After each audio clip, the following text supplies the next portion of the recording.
Cohn's tactics were to use any means possible to root out what he said were communists deep inside the government. They smeared people as communists. They made up charges. They ruined lives. In some cases, drove people to suicide. Many people lost their jobs.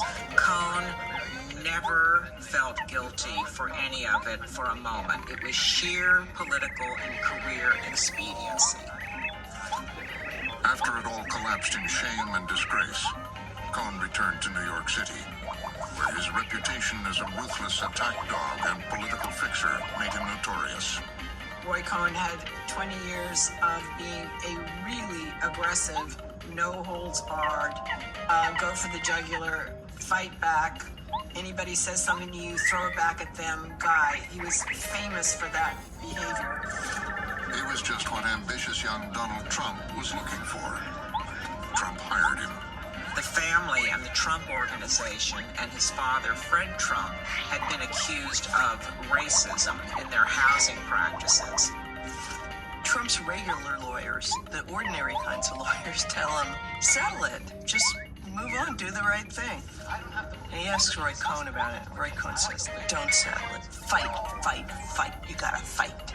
And that becomes kind of his early credo and his approach, which is even if you're in the wrong, fight. We expect to be successful in court. We're not doing this for any other reason.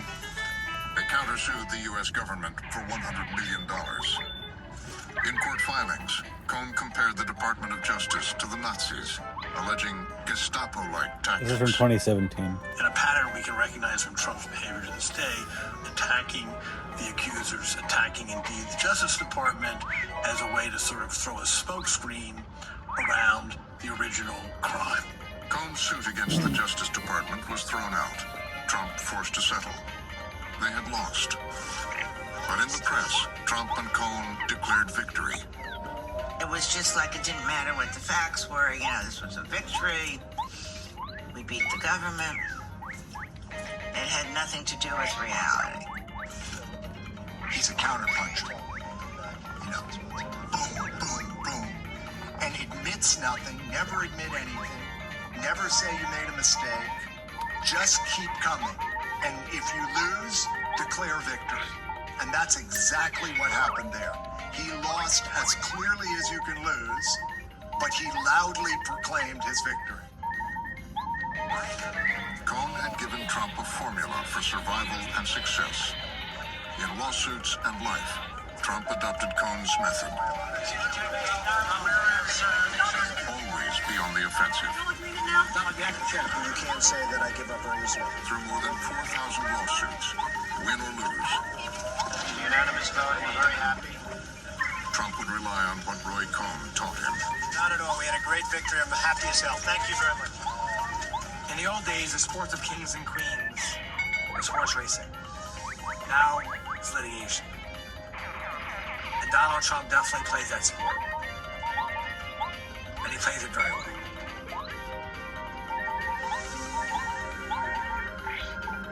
Is it a brand new team in charge of the White House, a brand new staff to keep the wheels President turning? Trump wakes up with a busy day ahead. This is just the beginning of what is going to be. As president, Donald Trump came to Washington determined to confront the established order.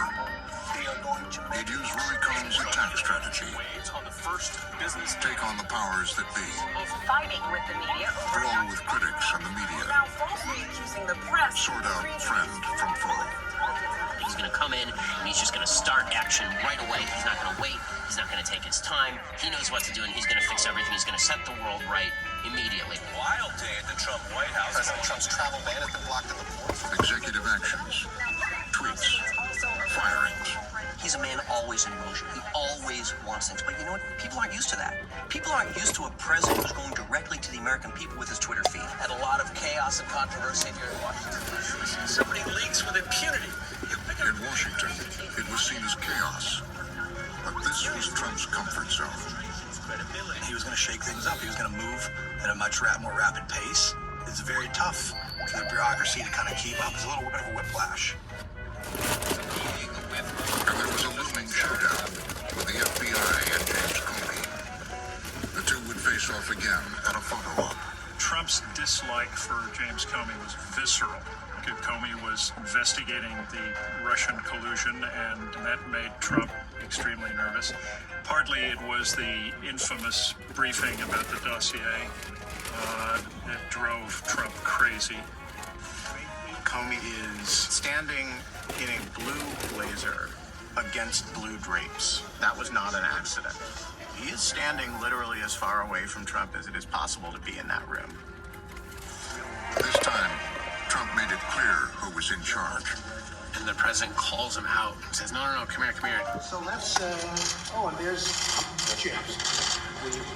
He's become more famous than me. This guy's more famous than me, which Comey knows even then is going to be a problem. Wanting to be sure that his arm was outstretched in just such a way as to create just a nice, distant handshake. But instead, the president pulls him in and goes for the hug. It's unclear exactly why, but goes in for the hug. Trump pulls him in and whispers something in his ear, but to the camera, it looks as if Trump is giving him a kiss on the cheek. When somebody's president, the least tiny gesture is magnified by 12 billion times. So you call somebody over, you whisper in their ear, you kind of hug them. That's a big deal. Comey sees danger. Comey sees politics. Comey doesn't want any part of this. By pushing Jim Comey to come across the room and shake his hand, he was setting the tone of their relationship. You work for me. You're loyal to me, right? That's what he wants to know. He wants to know you're loyal to me. For James Comey, Donald Trump was a threat to the FBI's independence, and on a personal level, a threat to the reputation he had built over a lifelong career in law enforcement. He had begun as an assistant United States attorney. I first met Jim Comey 30 years ago when he and I both started as assistant U.S. attorneys in the Southern District of New York. Rudy Giuliani swore us in a few weeks apart. Jim Comey, certainly as a young prosecutor, was straight down the middle, always turning square corners. Under George W. Bush, he was named Deputy Attorney General. But he clashed with the president when he led a revolt of Justice Department officials. His real claim to fame is this moment during the Bush administration where he won't support a provision of President Bush's wireless wiretapping program. And the White House is incensed by this.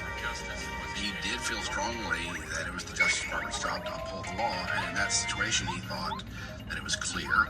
He takes the law really seriously as an autonomous force in public life. The White House backed down after Comey and other Justice Department officials threatened to resign.